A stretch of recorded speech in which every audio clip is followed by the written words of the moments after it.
welcome, ladies and gentlemen, to the Dansk Automobile Sports Union F4 Esports Danish Championship for 2025. It is a season that has been hotly anticipated, and after a fantastic 2024, we are back once again for a full-on season of frantic racing action. We're here today in round number 1 of the championship at the one and only circuit, the Spa-Francorchamps, and in the commentary booth you have myself, Paul Walsh, and also Hasse Roma. Good evening to you, Hasse, and well, good evening to you all tuning in, but to my co-commentator, who's always got a smile, and a man who's always been by the side throughout the entirety of the build-up to this season. Hasse, welcome to you as well, and how are you feeling for today? Well, thank you so much, Paul, and I'm feeling great. And I just have to add that I have never heard a non-Danish speaker nail Danish like you did right there. That was spot on, mate. We've really been looking forward to this one. Spa, of course, you did the maths just before, Paul. 45% of the grid tonight has this as their favorite track. So there's going to be no doubt that we're going to see some tight racing here. And it's really going to be about, I think, as much about luck and tactics as about skill here tonight.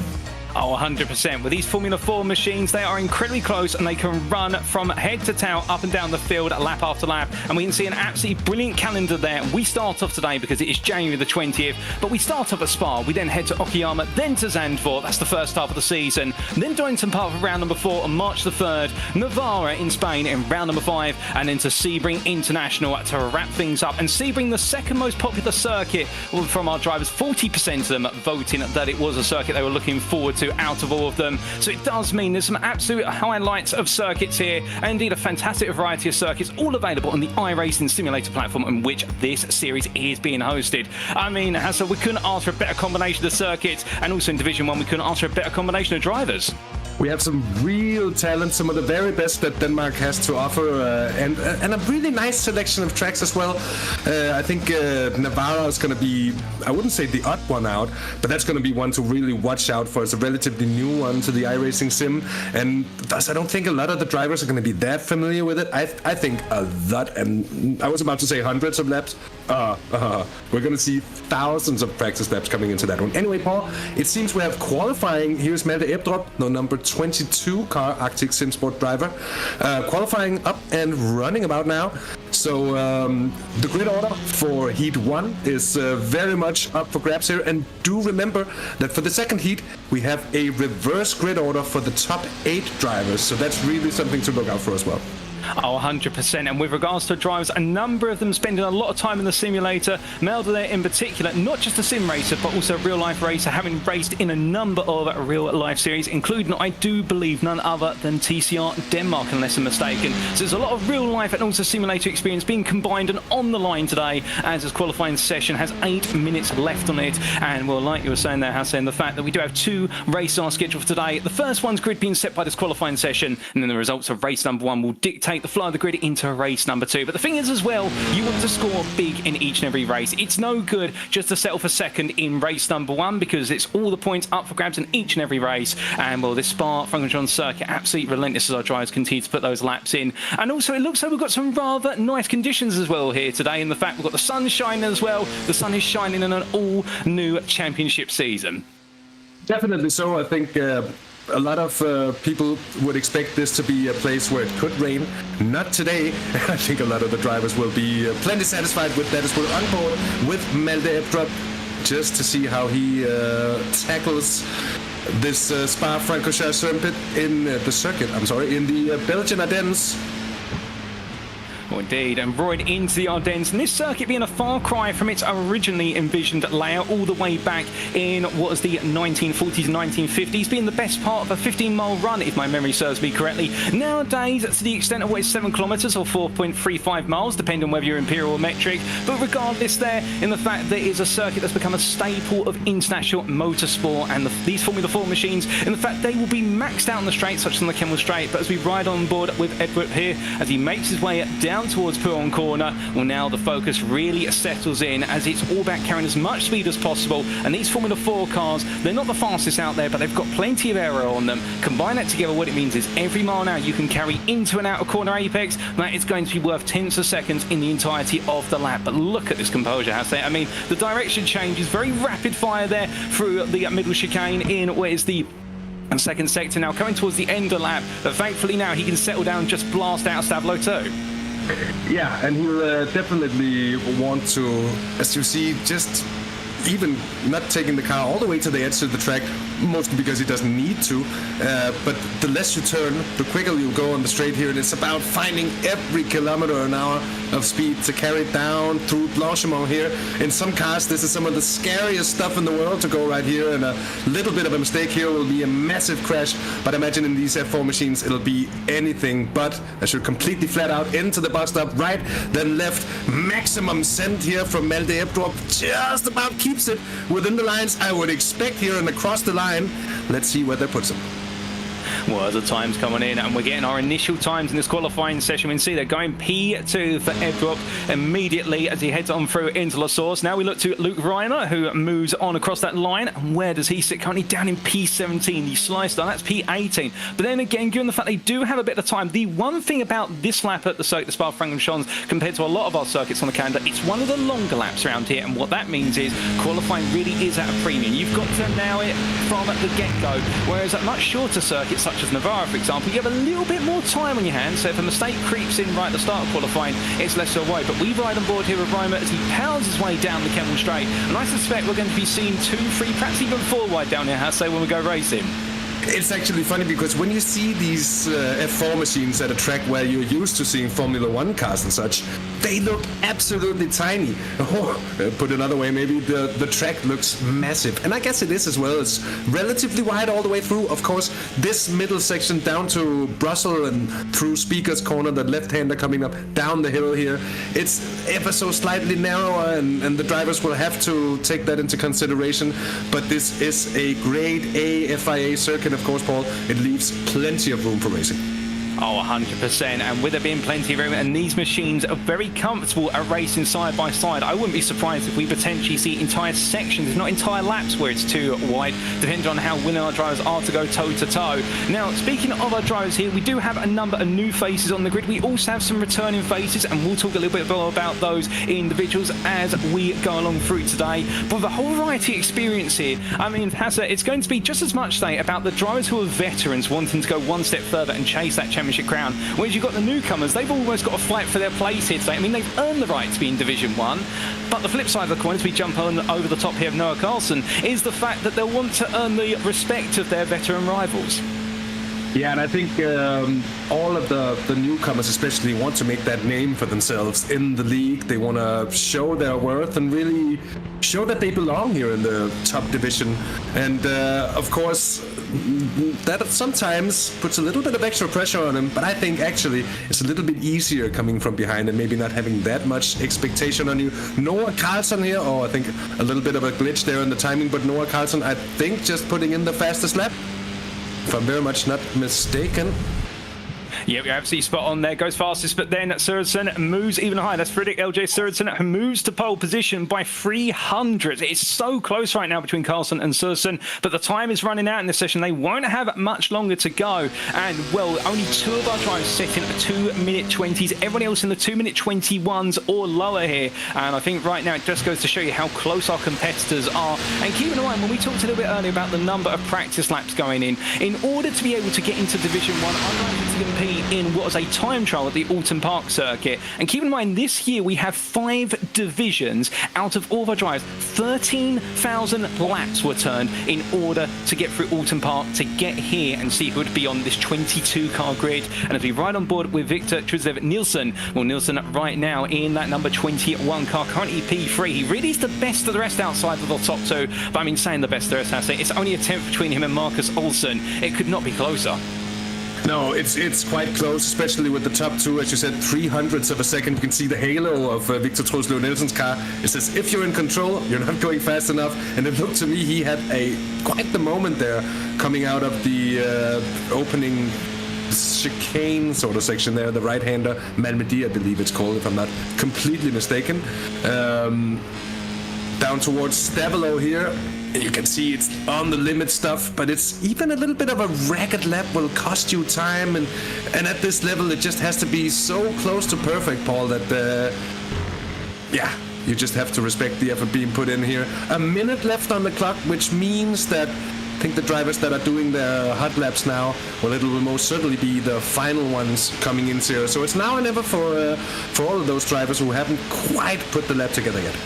Oh, 100%. I mean, we were talking about in the build-up to today's season opener about the fact in our experience, we spend a lot of time just trying to get it right around a lap. These guys spend the time trying to find every thousandth out there. And as Nielsen makes his way through the last two corners, where's he going to go? Currently, of course, P3. Can he move his way onto that front row of the grid? Well, here we go, ladies and gentlemen. Cross line does not improve by looks of things and stays P3 as we see some late improvements there from the 22 of Edrup and also there from Simonson, who moves up to P8. And meanwhile, we look to Nicolai Peterson as he makes his way across the line here. And well, as he does so, what's it going to be? Can he move a little bit further up the order? He moves up to P11, does Peterson, and a lovely lap there just gets him outside the top 10. And well, we've now got that checker flag about to come out in this qualifying session. We're looking at Sander Bruberg, and well, as he makes his way down and upwards, well, that's going to be qualifying complete, ladies and gentlemen. There is no overtime, and we head to the grid for our first race of the day. Take it away, Hasse. Well, it's Frederik Sørensen on pole position, joined by Noah Carlson on the front row, Victor Solslø Nielsen in third with Markus Olsen in fourth place, and then Aske Lauritsen and Malte Ebdrup on row 3. Row 4 will be Sebastian Bach and Niklas Simonsen. Gustav Kille and Luke Reimer will be completing the top 10 with Nikolaj Pedersen and Niklas Vejen just outside in 11th and 12th. 13th is Sander Broberg with Kasper Rishøj Andersen in 14th. 15th, Martin Buch-Battersen, and then Markus Terkelsen in 16th place. Mads Lunde gets 17th with Jens Christensen in 18th place. And then the final 3 cars on the grid is Vitus Bever in 19th with Kasper Tungstad in 20th, and Magnus Jørgensen rounding off the grid 21st. And just a second down, it's not the biggest spread we've seen over a qualifying session, Paul. Oh, most definitely not. I mean, a second sounds tiny, but for these guys, a second is effectively life or death when it comes to pole position or being at the back of the field. That's how tight it is. And as our drivers all get themselves onto that grid one by one, well, there's going to be a number of drives to watch out for here. Personally, Hasse, I think one of the drives to watch out for will be Markus Olsen, who starts P4 in this grid. Given the fact that last year he finished P3 in the Division 1 Championship, he's going, in his own words, for the crown this year, and he'll be looking up for an absolute lightning start off that second row. But elsewhere down the grid as well, we've got plenty of drivers who are eager to make an impression. Kasper Tungstad, who I believe this is his first season in what is the F4 Esports Championship, and therefore starting from towards the back, he's going to work his way up. But as everyone gets themselves set, in your opinion, Hasse, I mean, if there are any other drivers that you're looking out for, who's your pick? Well, Frederik Sørensen got pole position, and we saw Markus Olsen in some of the build-up for this season being very, very strong in the F4 car as well. So I think for me it'll be those two, but it's too hard to call. I couldn't call anyone. Paul, take it away for the start here. Well, the lights are going on, ladies and gentlemen, and with all our drivers on the grid, 20 minutes of racing. Indeed, this championship gets underway. Well, our first race of the season, the 2025 season, is underway as they roar their way down towards turn 1, in towards La Source, 3 wide in the mid-pack there. One driver out onto the grass, but manages to catch it. Couldn't quite discern who that was. Oh, goodness me, we've had a major incident involving multiple drivers further down, and well, it seems that most drivers have been able to get recovered there, but a little bit of chaos and carnage at the start, but that's to be expected when they're all very eager to make a good start. But immediately now, as they head their way up through Rouge and Radion, our drivers now begin to calm down, and well, now it's going to be the long drive down the Kemmel Straight here into the Ardennes Forest. And well, Sørensen has a brilliant start, still leading, but meanwhile Noah Carlson in P2, he's been absolutely swarmed here as they come down towards the braking zone. Velecom and Malmedy, here they go. It's going to be 3-4 wide almost, and I think some drivers here just deciding where they want to position in all this, but sweep around the outside there by Nielsen up into P2. Meanwhile, Markus Olsen as well squeezes his way into P3, and Edrup makes his way up into P4. Carlson is marched down the order into P5, but it's not over yet, Hasse, as they head down towards Brussels. Oh, it's anything but over, Paul. What a brilliant start there. Frederik Sørensen and Victor Solslø Nielsen just going side by side for a moment. Had a tiny touch there into the Malmedy section, so good job getting that off without any further bad luck. I think it was about 4 or 5 cars actually involved in that incident. I'm sure our lovely producer is going to give us some images of that before long. But it's been a great opening lap for the opening 3 there. Markus Olsen up into 3rd place, Malte Ebdrup 4th, and then Noah Carlson in 5th place now.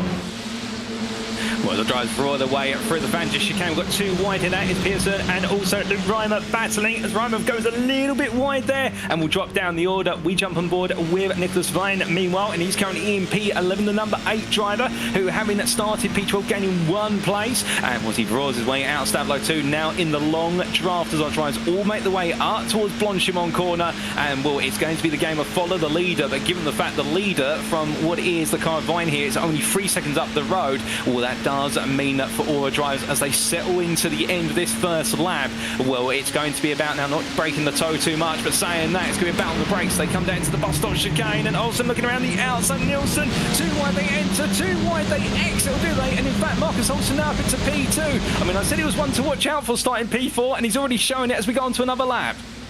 And already showing himself in the mirrors of Frederik Sørensen as well. Brilliant opening lap is there from Marcus Olsen, you have to say. And a rough one for Noah Carlson, down into 5th place from starting 2nd. He would have been hoping for more. Further down, we got to hand it to Magnus Janssen, who's won 6 places on the opening lap. Maybe due to that little bit of an incident in turn 1. But still, you got to keep yourself out of that stuff to be able to make the gains there. So good job for him as they're too wide onto the Kemmel Straight. And here's the replay of that turn 1 incident, Paul.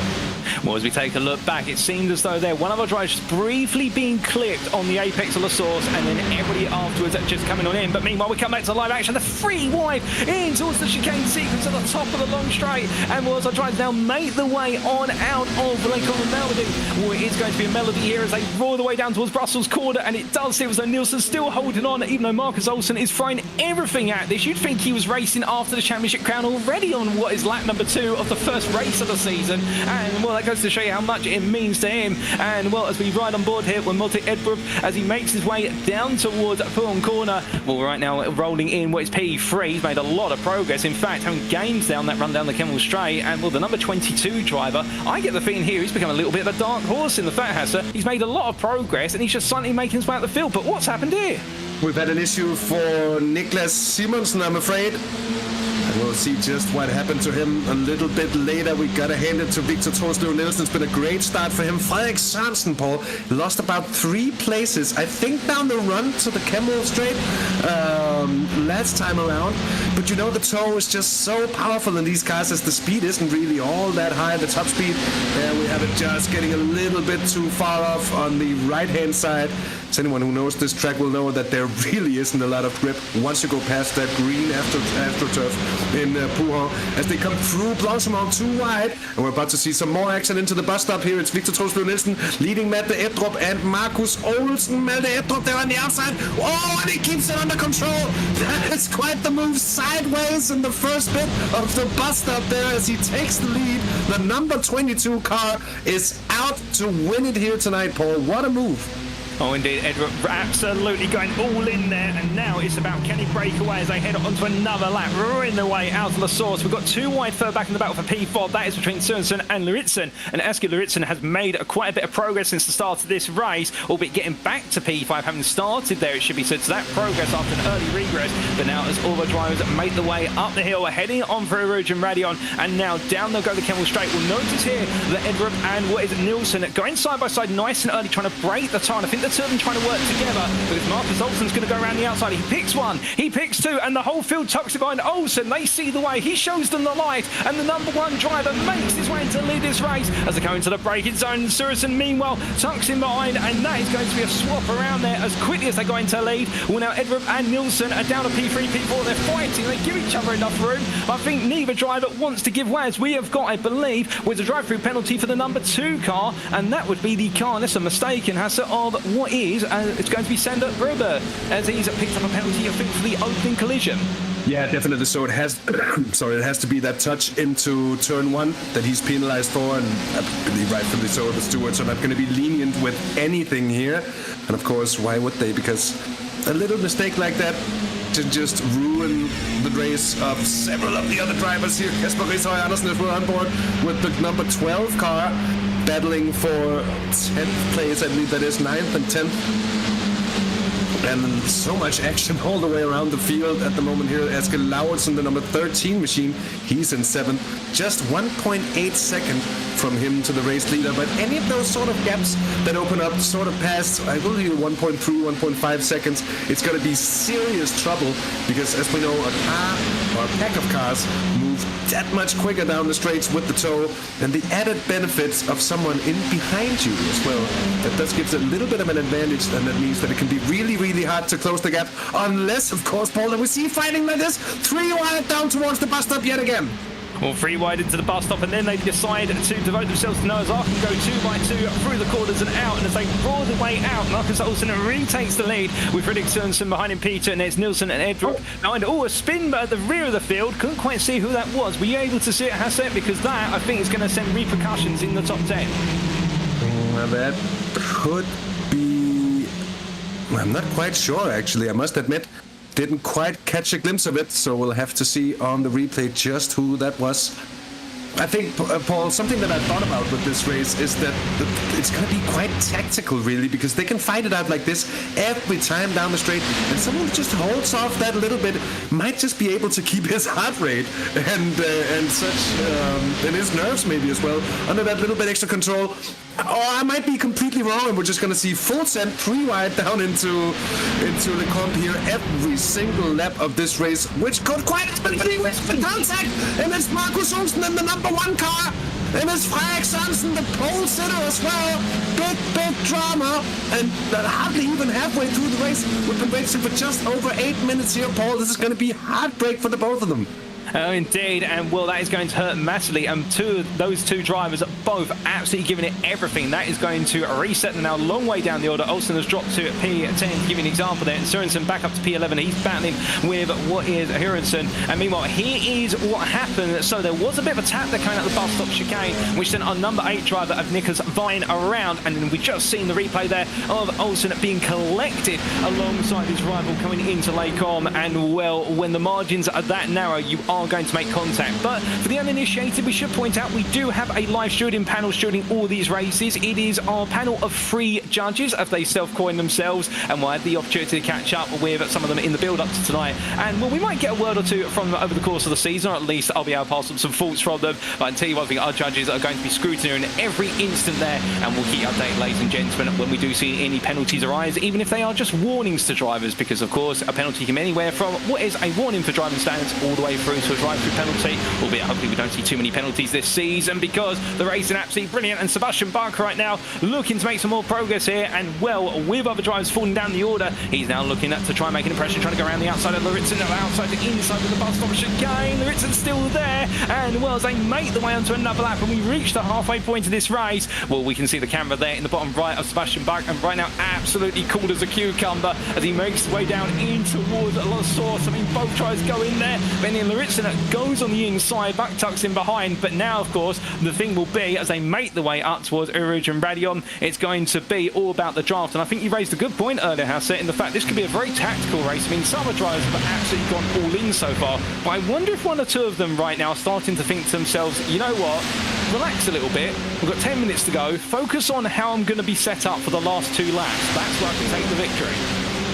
I'm thinking a little bit about the number 4 car, currently in 4th place as well as Nikolaj Pedersen. He's gained 7 positions already this race. He's been on an absolute charge, and he's within 1 second of the race leader, coming from pretty far back on the grid.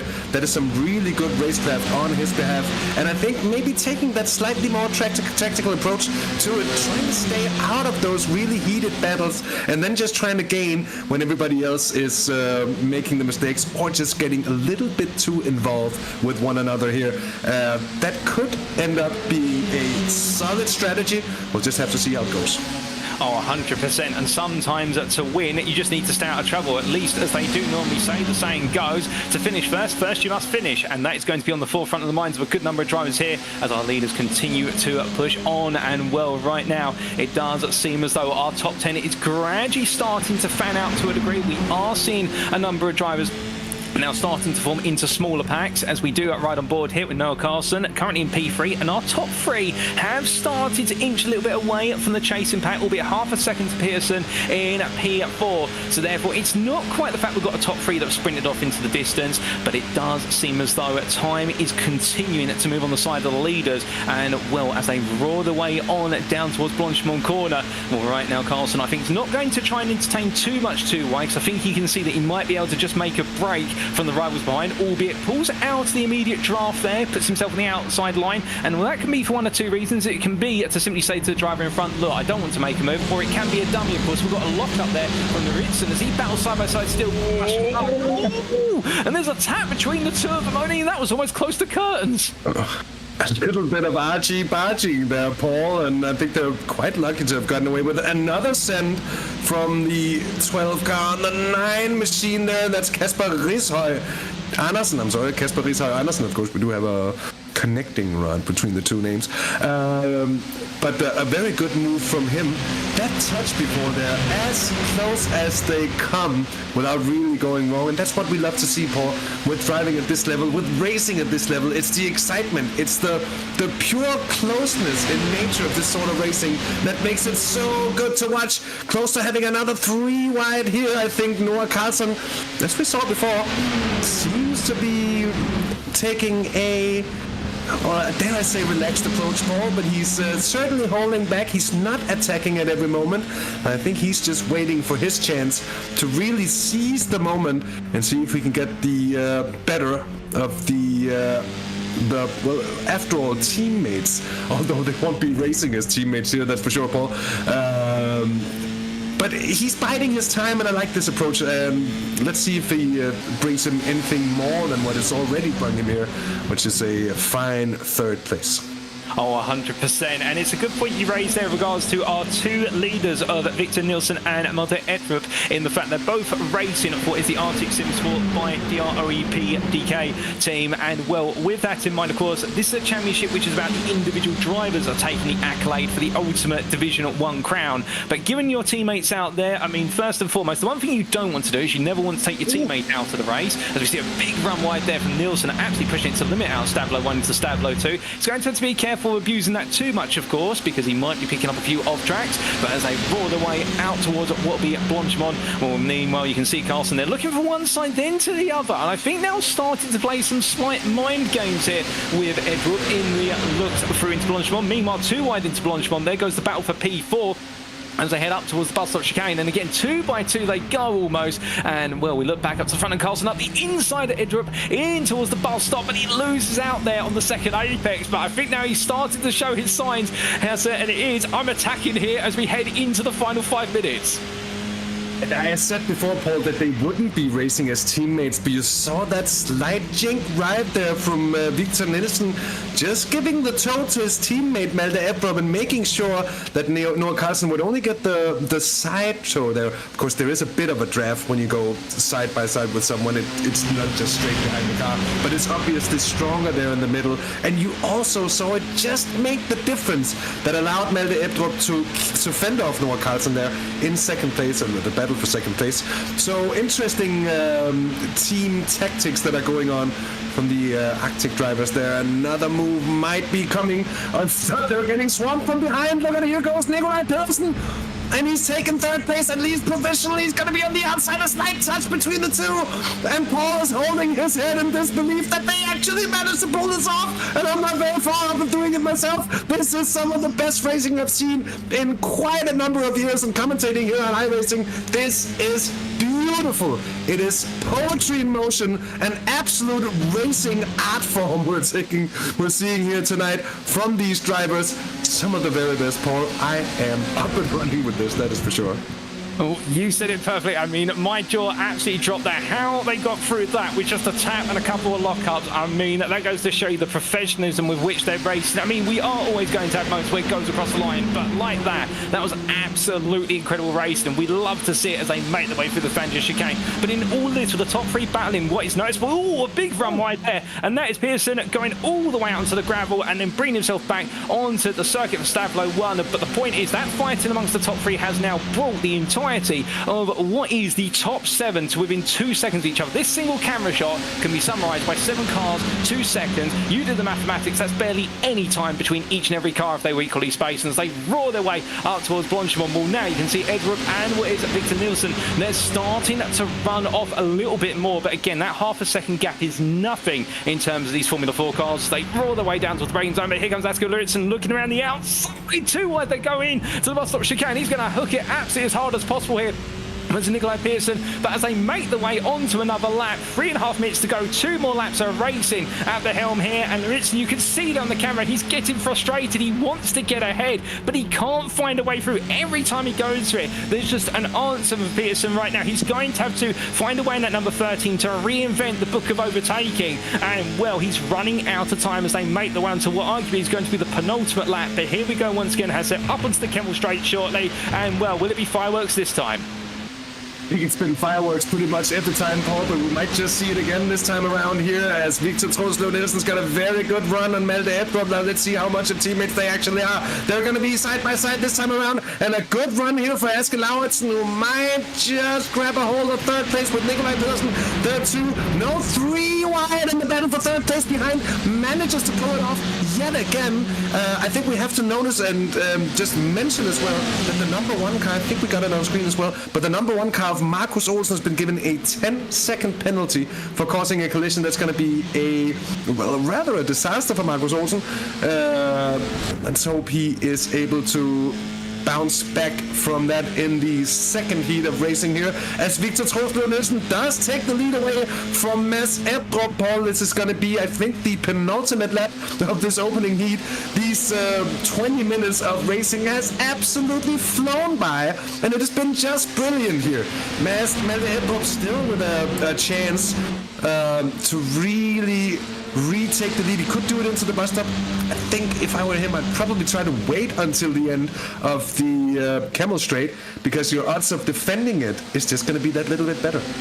Oh, 100% with you there, but the question will be, what is everybody thinking? Because this now becomes a high-speed game of proverbial chess, and every driver in this pack now will need to think about the 4 or 5 different moves that the rivals can make. And, well, for Edrup, as he chases after his teammate Victor Nielsen and the 2 leaders here, they head into Blanchimont corner. This isn't the time where you want to pounce, but you've got to be mindful, the closer and closer you get, if you start backing off the throttle, your rivals might consider pouncing. So will they swap themselves around here, or at least will Edrup look to try and go for a move? No, he doesn't.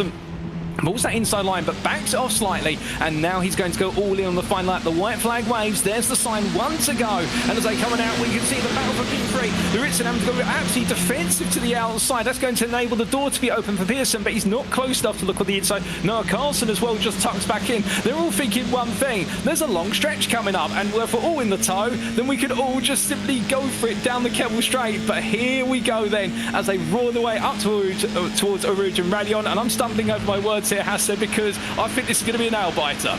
I was just about to say, Paul, if there was tactics involved in any part of this race, they go out the window now. It's all for himself and all for everyone to try and get the win of this race. And I think it'll be a bit of a far-fetched one to say that Sebastian Bach could come from seventh, to win it.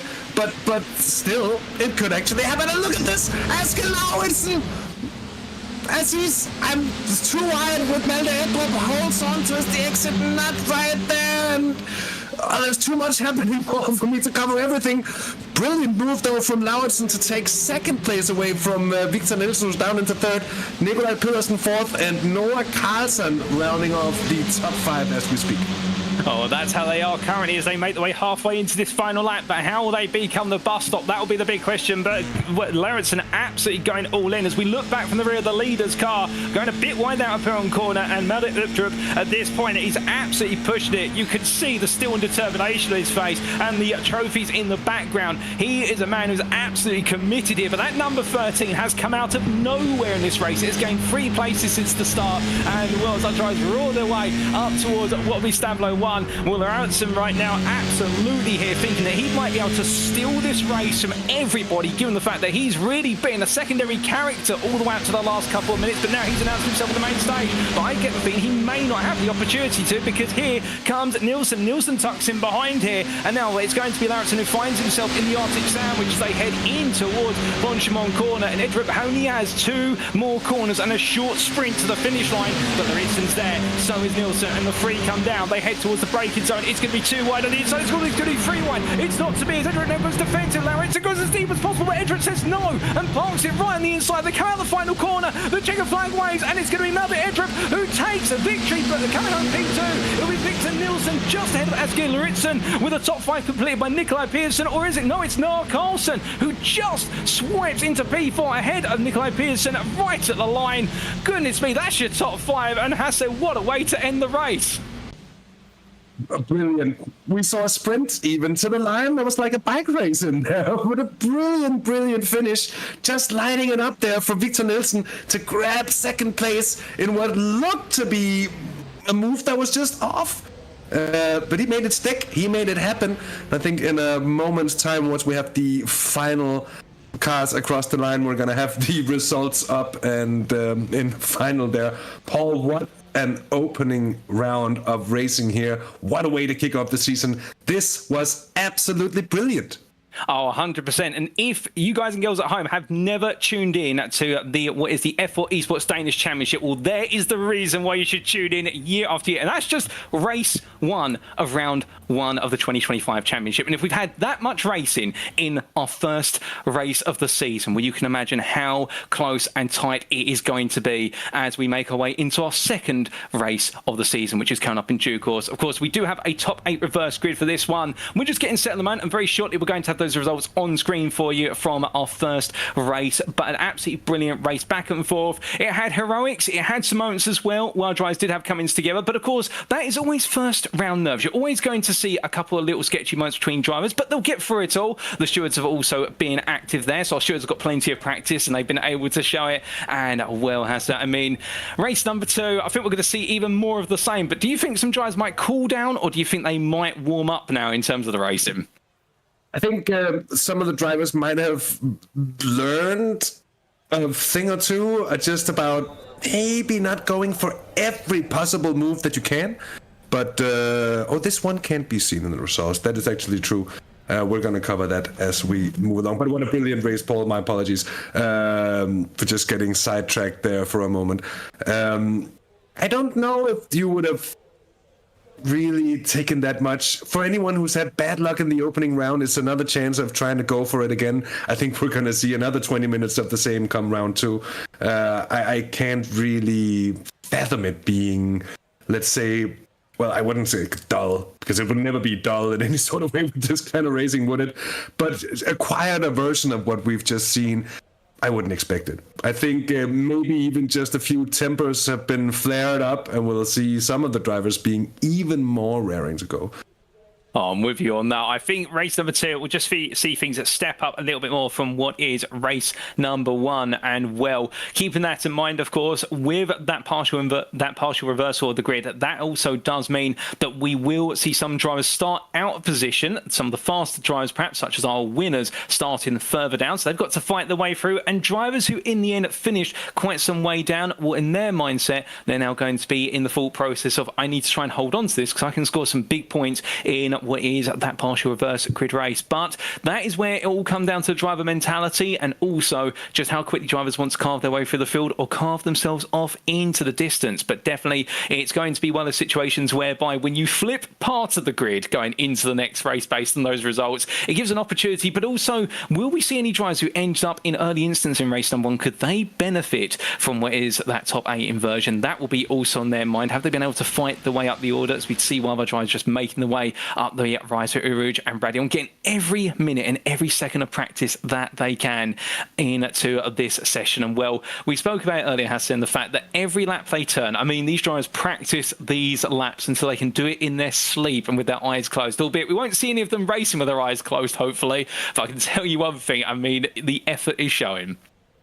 Definitely so, and you would expect the drivers to basically be able to do this track in their sleep even before coming into practice, because of course we have the Spa-Francorchamps. Most of the drivers will have done endurance racing here as well, 6-hour races, formula races, GT3 sprints. Just a track that's getting so much usage and seen so much visit, because as we said into the lead out here and in the build up, 45% of the grid here has this track noticed as their favorite track, and you really see it out there. Everybody knows their way around here perfectly, and it's given us a real classic of racing here in the first heat. Still waiting for the results to come up on screen. Hopefully we'll get them up before the second heat here. So apologies on getting a few of the informations that were given on the second screen mixed up. What couldn't be shown was, of course, the 10-second penalty that was given to the number 1 car in that final race, in the first race, sorry, my apologies, for causing a collision. So we're just seeing if we can get those results up on screen. If not, we'll probably have it at the end of the race to just give you an overview. 30 seconds of warm-up left here, Paul. It's getting closer. Oh, indeed. And well, whilst the circuit may be cooling slightly with not too many drivers out of circuit, sure enough, it is going to get a very hot and feisty circuit in very close future. And well, ladies and gentlemen, if you haven't gone away briefly to go get yourself liquid refreshment or go get yourself some popcorn, you're definitely going to need to do it quickly, because when we get underway with race number 2, you will not want to leave your seat. Whether you got it on the TV, the PC screen, on your phone, or wherever, it is going to be a race where you won't be able to peel your eyes away for a second, because our Formula 4 race absolutely delivering here in the racing for what is the DASU Danish F4 Esports Championship for 2025. And well, without further ado, ladies and gentlemen, it is time for race number 2 as we do get that transition underway. And well, here at a rather sunny Circuit de Spa-Francorchamps, we've got a grid being set, I do believe, and I'll hand over to my colleague Hasse to walk you through that grid when they do arise.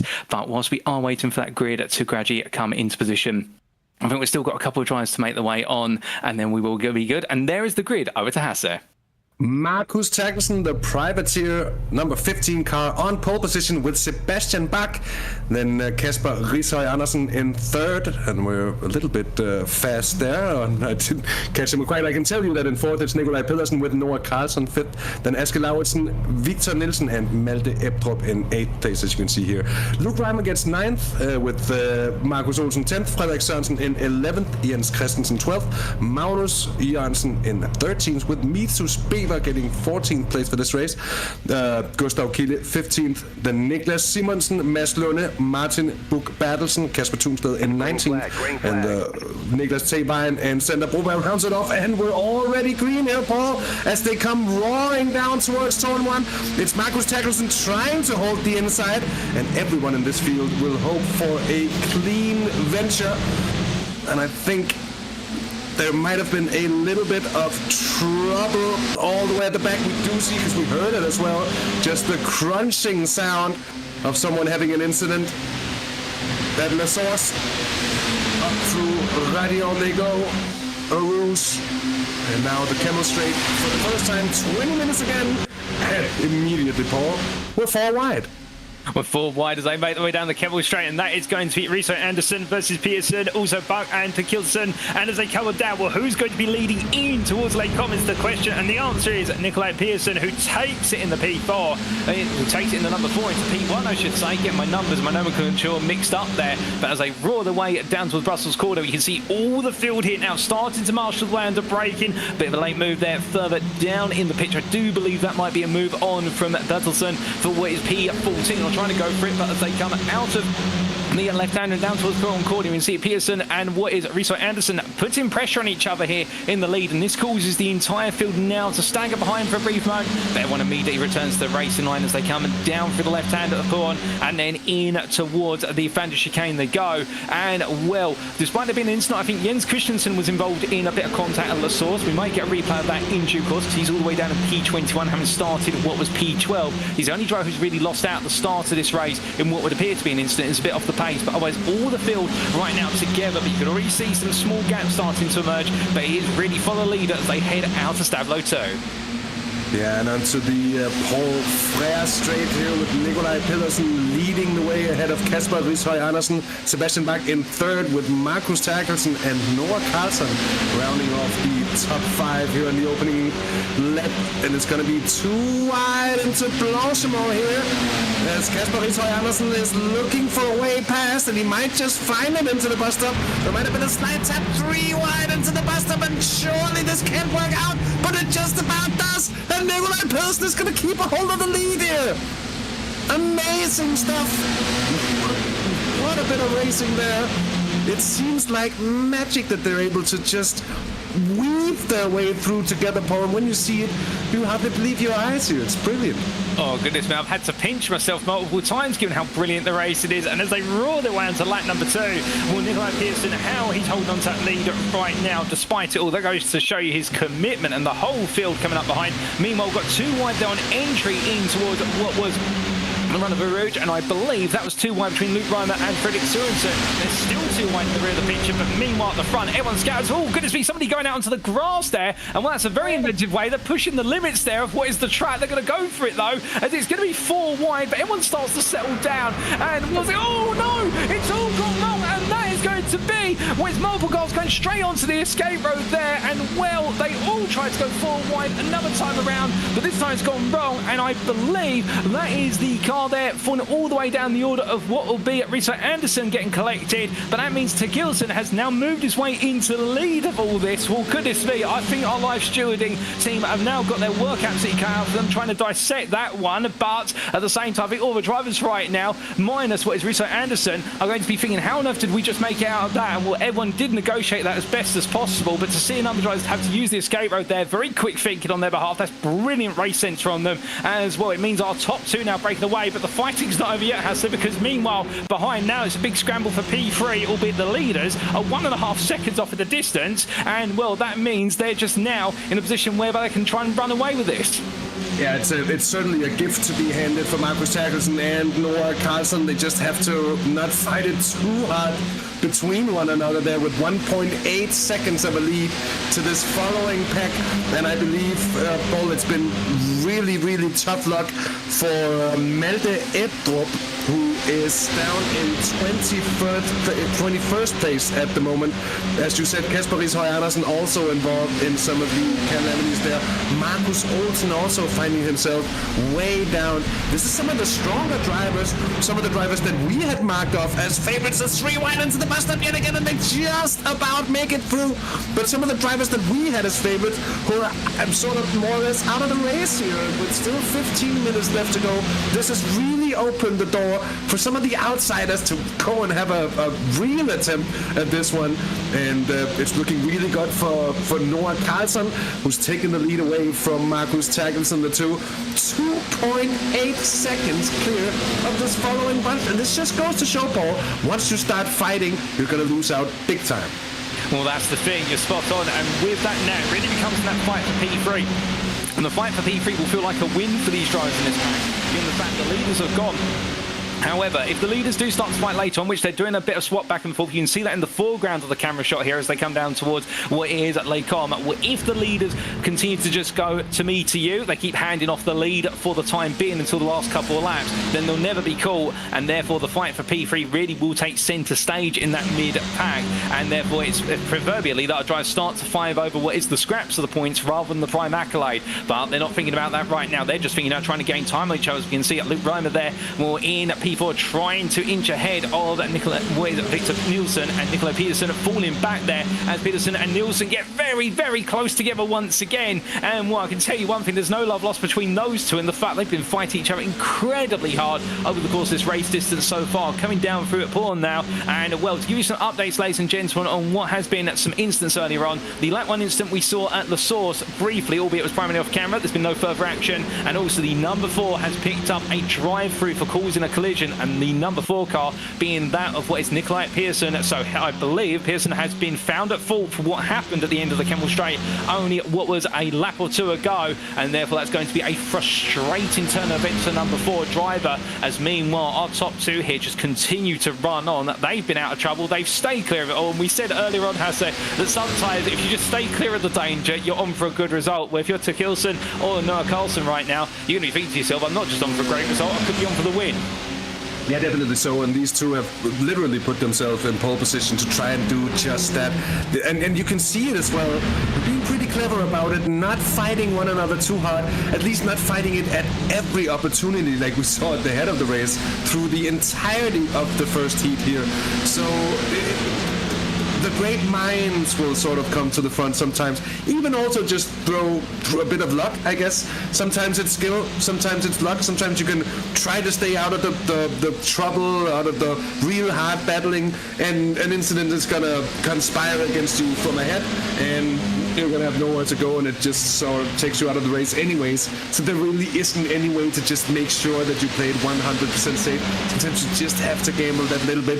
What we saw earlier this race, on one of the opening laps, cars fully on the grass trying to overtake down the Kemmel Straight. I don't think I've ever seen that before. I think this is a first one for me even.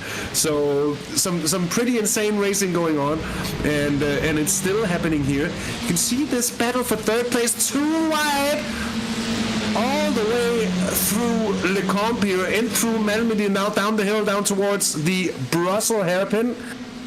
And it's all just sort of settling down for a brief moment. Victor Nielsen third, Luke Reimer in fourth, Niklas Simonsen in fifth place. Those are the cars that are currently in shot in picture. Noah Carlson and Marcus Takkelsen, the number 3 and 15 cars that are currently first and second, just appearing at the near end of your screen. That was a few moments ago, but it happens so again and poetically. That's right anyways. Anyway, Paul, 11 minutes into this race, so getting close to the halfway marker here. Is there anything you would say quickly to sum up how this second heat has been so far? Well, coming on to your point about some of the overtakes that were attempted on the Kemmel Straight, where we saw the multiple 4 wide, I get the feeling, Hasse, no joke, when our drivers signed up for this season and they saw the fact the number 4 was in the championship title, I think they took that as the idea that they have to go 4 wide every time they look to go for an overtake. Not quite so, it didn't quite work out, but still, that goes to show you the fact that they actually enjoy these F4 cars. And I think the takeaway really has been so far in this race, as we go deeper into it, is the fact it is entirely unpredictable, and the fact, as we were mentioning earlier, some of our big names here in this round are favourites, if you will, going into this season.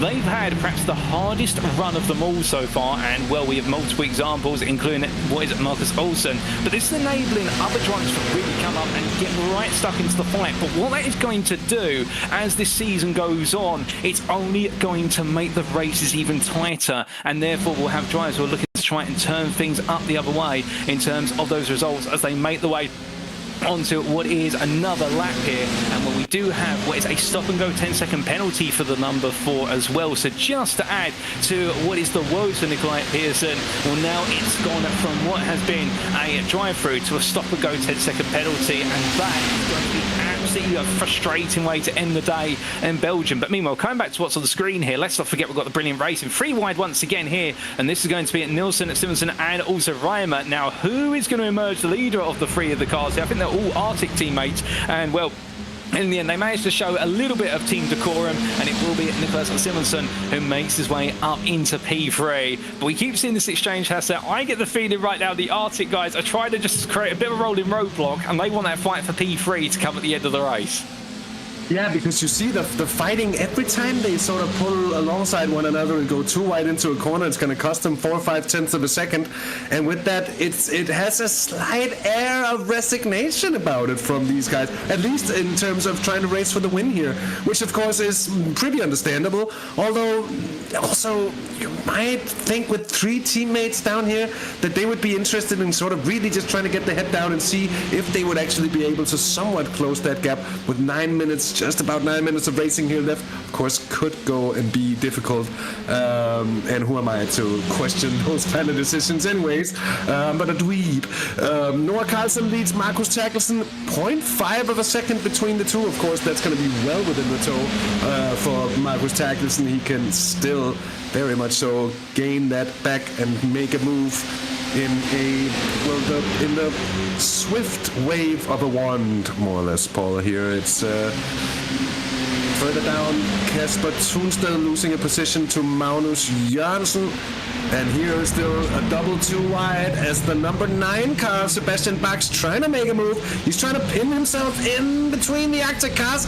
And actually, by the looks of it, so far at least, looks like he's having a pretty good round of success doing so. Oh, indeed. And also, something that happened there into the braking zone for Buster, there was some contact between what was Victor Nilsson and also, I believe, Nicholas Simonson. The two of them had a bit of tap, nose to tail under braking. And I think now we are starting to see what is that risk of Sebastian Bach just making his way up for this group. We're right on board here with our P6 driver on Victor Nilsson. Doesn't look as though there's any damage on that front wing despite the contact to the rear of Nicholas Simonson's car.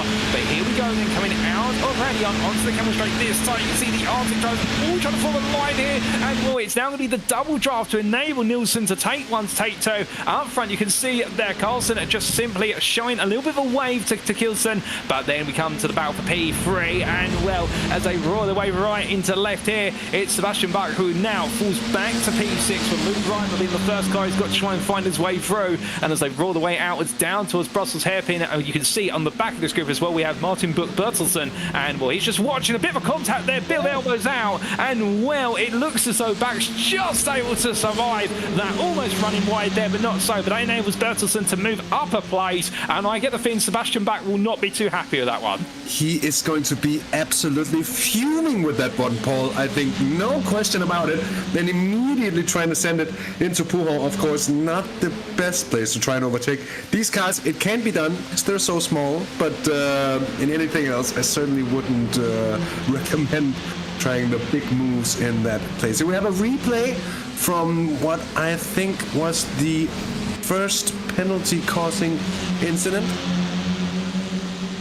Indeed, we're getting a mixture of replays here of different incidents throughout, including, I believe this was a little bit later on, where we did have what was a bit of scrapping for the lead at the time, and so our drivers running a little bit wide there. So we're just catching up with some of the moments, and well, now we come back to live pictures here, and as it looks as though with that battle for P3 going on 6 minutes still on the clock, there's been so much to encapsulate here that we only can quickly get a quick flick to those replays, and then we're right back in the thick of it once more. Yeah, for someone like myself who's been used to commentating on endurance racing, here we see that contact through Lecombe, and this is the one who caught the number 1 car out, as well as Frederik Sørensen, some of the main contenders of the first heat, really getting themselves into trouble early days there in Heat 2, and heartbreak for all of them basically. But for someone like myself who's done a lot of endurance racing commentary, racing like this is just absolutely frantic. There's no place to really stick it in there. Oh my word! As Kasper Rishøj Andersen goes airborne and then finds the barriers, that's going to be no fun to him. Back to live pictures, Paul, and the battle for the lead is Noah Carlson, and Marcus Terkelsen is beginning to think about which of the two drivers is actually going to run away with the win here, because they've been very good friends so far, breaking away as they have been. And I think now within these final 5 minutes of racing, they're beginning to realize that their lead will most probably hold. It's 5.5 seconds plus that little bit extra to this pack of machines behind. And now they can start to think about trying to settle it between them. It's going to be an interesting two-man duel there for the race win. Oh, 100%. And, well, I think there was no way better saying it than the way you've put it, Hassett, in the fact that now they'll start to scrap a little bit more. They will start to take a little bit of time out of each other. They'll both be thinking about who wants to be leading going on to that final lap and who wants to be behind. Of course, ideally, given how powerful the toe is around here, you want to be the driver who's behind going on to that lap. And on the Kemmel Straight, there's so much width to play with. But meanwhile, there's not as much relief here for our battle for P3 as the long line of 5 cars of Ryan ahead of Simonsen, then Nielsen back and Bertelsen continue on. We ride on board here with our P6 driver, Sebastian Buck, as he makes his way through Stavlo to fighting at the helm of that steering wheel there. And well, as he does so, right now, just doing everything in his power in order to be able to try and stay close. How on earth he's able to take that right-hander only one-handed? Well, that goes to show you a bit of arm strength there as well, as the 3 in front all right now, all trying to find who's going to be the leader out of the group. It looks like there's a little bit of miscommunication and some understeer creeping in for our 3 heroes at the front of this pack. And now Buck's going to look around the outside, just gets it stopped on the white lines there. That is absolutely daring. And Buck will take one, he'll take 2, and moves up to P4. And I think if there was a contender for move of the season, one thing, ladies and gentlemen, my commentary with Hassett is speechless already, and so am I.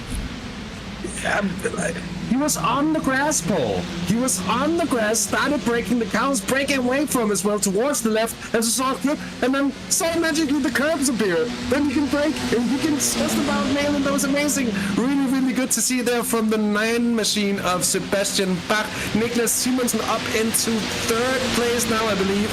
He's gained a bucket load of positions throughout the heat. He's had a really strong one, really navigating the chaos of Spa-Francorchamps, even without rain, even without any sort of external things to throw extra chaos into it like that. Another round of 3-4 wide down the Kemmel Straight with 2.5 minutes left here. I'm saying it like it's becoming totally normal. Well, it has to become at some point. Can't keep screaming about it. This is the battle for the lead. Here's Noah Carlson goes side by side with Marcus Tagelson. And I think he just about keeps it. But Marcus Tagelson looking for every opportunity he can within the next 2 minutes, Paul. See if he can claim this race lead. Oh, indeed, and they'll have one more lap after this. And whilst this is going on, a few more conundrums thrown into the mix, ladies and gentlemen. We do now have a 3-second time penalty for the number 19 of Luke Reimer, and that's causing a collision. We saw that earlier on at the Brussels hairpin, where it was that tap side by side at the time with, I believe, it was Sebastian Buck, who got elbowed wide. And, well, we do look to replay it. And, oh, goodness me, well, that's Sebastian Buck breaking his way down into what was the Brussels hairpin. I think there was some damage to the car before that, because to see it spin under braking there, but not putting that rear left tyre beyond what was the curb onto the grass, that would suggest there's been some premature contact, and we might be able to get a bit more context to that. But coming back to our live pictures here, we've got 1.5 minutes to go, so we will get what will be a 9th and final lap out of our drivers on our 2 protagonists at the front of the field. Noah Carlson leads by only a 10th over Marcus Takilson, and well, as they come right into left here, now the game is on, and there is a very interesting moment from Noah Carlson. Decides to let the car roll deep at the bus stop. He wants to be player number 2 in this. He wants to come from behind, and well, we get the split screen now to show you at the top of the screen the battle for the lead. At the bottom of your screen, it's the battle for P3. 2 big battles, all to settle who's going to be on that podium, and we head on to the final lap, Hassett. And well, right now, everywhere you look, there's action, and so much so our broadcast director said, well, here, you can look everywhere. And we need those. We need that split. It's a brilliant time to bring it into use here. I'm thinking Noah Carlson could have gotten his elbows out a little bit too much. We saw that battle. They were definitely side by side. They were definitely really tussling here. As in the bottom hand corner, that is the car currently in 5th place, trying to make a move, which will be Victor Nielsen trying to gain a few positions. And his teammates now they're going again, and Noah Carlson is on the outside in the 3 car. He tussles ahead, but he goes wide and almost loses it. He just about keeps it under control. And Marcus Tagelson get the run down towards Brussels here. They're going to be side by side for another round of scrapping. I was about to say, could it be that Carlson gave the position in order not to get a penalty and just to live to fight another day? I'm not quite sure. But if he didn't, it would have been a brilliant tactical way to do it, because you know that slipstream is going to leave you a sitting duck. But now they're side by side yet again here. The double left of Puhan, and just about keeps it within the limits. Both of them side by side all the way through, side by side as they exit as well. A slight little up tuck between the tires, but everything is all right. And I think Noah Carlson might just pull out of this one the winner. If he so can keep on and keep ahead down towards the bus stop. I don't think this is over yet, Paul. No, it may not be over yet, and as they roar their way through Stablo 1 into Stablo 2, well, right now, has Marcus de Coulson got anything left in the tank here to take on Noah Carlson? Carlson has got a gap going on to the final long stretch towards Blanchimont of 3 tenths. Here we go then. One minor corner, albeit saying minor, it's Blanchimont, and then the bus stop where all the braking could come. But as our drivers make the way in towards Blanchimont, you can see there de Coulson looking around the outside, really trying to be adventurous. Now that is a very bold attempt at strategy, trying to go around the outside and using the runoff area there. They head 2 way down to the bus stop, and you can see there both drivers fighting hard, but it's going to be absolutely tooth and nail between them as they exit the final corner. The checkered flag waves. Is it de Coulson? Is it Carlson? And in the end, it's going to be Marcus de Coulson who takes victory by 33 thousandths of a second over Noah Carlson. I mean, they had to explore the circuit plus, but to be fair, we can't begrudge him. And in the battle for P3, it's Victor Nielsen who takes third place, as meanwhile the rest of the field comes across the line. P4 goes the way of Nicholas Simonsen, as we saw them at pretty much at a photo finish with Martin Bertelsen, and then just outside the top 5, Luke Reimer, as the last lot drivers come through, including there what will be Mez Luna and also Magnus Jorsson. But it's absolutely incredible race, Hasse. I mean, as the field now settles down, I get the feeling here our drivers have thrown everything at this one, and it has been an absolutely brilliant way to wrap up our race here at Spa-Francorchamps. What a way to end it. I was sitting there contemplating, what do I even say about this? How to paint this with words? But what a beautiful, beautiful race ending. And that was absolutely to the limit, Paul. And maybe a little bit across it as well from the 2 leaders. And I think they're quite well aware of it. How they managed not really to tangle, but just almost sort of tangle for so long without really having a mishap. It's beyond me, but what a brilliant, brilliant race finish. One of the best ones I've ever seen. And really a good way to... a good way to end a brilliant set of heats here tonight. The results on screen: Marcus Terkelsen takes it by 0.03 of a second ahead of Noah Carlson. Victor Nielsen gets third, and then another photo finish there with Niklas Simonsen just getting it ahead of Martin Buch-Bertelsen, who rounds off the top 5. Luke Reimer gets 6th, I think, with the penalty there. We're ahead of Kasper Thunstad, then Sander Broberg and Niklas Weyen, with Mads Lunde rounding off the top 10. Magnus Janssen gets 11th ahead of Markus Olsen in the number 1 car, then Aske Lauritsen and Nikolaj Pedersen. Malte Ebdrup in 15th. That's not going to be satisfactory for him. I think we're pretty sure of that. 16th is going to be Sebastian Bach ahead of Jens Christensen. Kasper Rishøj Andersen in 18th with Gustav Kiel in 19th. Vitus Beber in 20th. And last but not least, Frederik Sørensen. Last place for him. I don't think we saw that one coming, Paul. No, we definitely didn't. A very frustrating day for him, no doubt about it. And, well, an absolute shake-up in the results. And, well, ladies and gentlemen, those were the results provisional on screen. But I can tell you that we have recently just received word from our stewarding panel that the number 15 has received a 3-second penalty, which means Marcus de Coulson is demoted to P2, and it is Noah Carlson who has taken victory in our second of our 2 heats today. I mean, it was brilliant racing between them, but Hasse, I think you coined it as well in the fact that given how much they were scrapping there, and in the end both drivers being forced literally to run the racing circuit plus the runoff areas and everything else, well, somebody was going to be given a stern warning, if not a penalty. It's unfortunately fallen, but that's the way it goes. They pushed it to limit, but you can't take away from the fact they showed us brilliant mastery of those Formula 4 cars, and they also showed us, you know what, it's all about the winning, and it was respectful. It was at the end. You gotta try it. I mean, you gotta try it in a situation like that, and we really just tried to chisel his nose in, and I guess it sort of worked.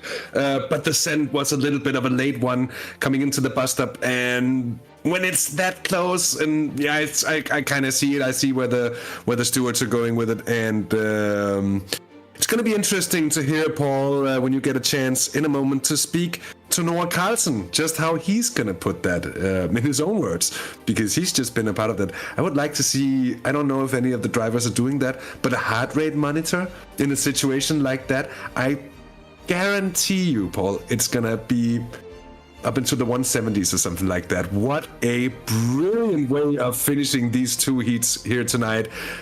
in general, some of the best racing I've ever seen. I think if ever there's been a sort of, let's run a 2 times 20-minute commercial for why is sim racing great and why it's great to as a spectator sport as well, I think what we saw here tonight, Paul, is a brilliant example of just that.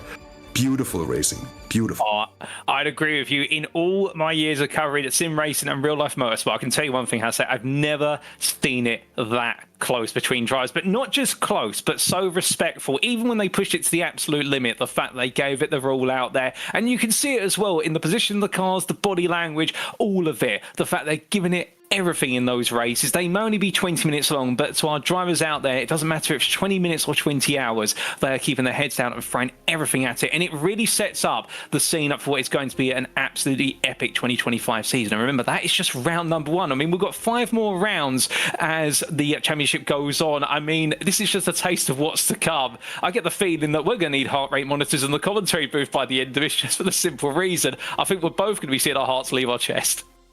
Well, actually, I could do that next time around. I do have a heart rate monitor, and I actually gladly would see if it gets my pulse running, the much it gets my emotions cooking, because it's been a hefty one. Respectful, yes, but also aggressive, and I like to see that. It's only 20 minutes. It's really one of those races where it's like, okay, now it counts. We got to do this now, and there isn't going to be forever to get these moves done and stuff. What we saw, 4 wide, 5 wide down the Camel Straight with a complete Formula 4 car off the grass and still not lifting off, still going for it. That is a real determination right there to just get on top of things. And I love to see that.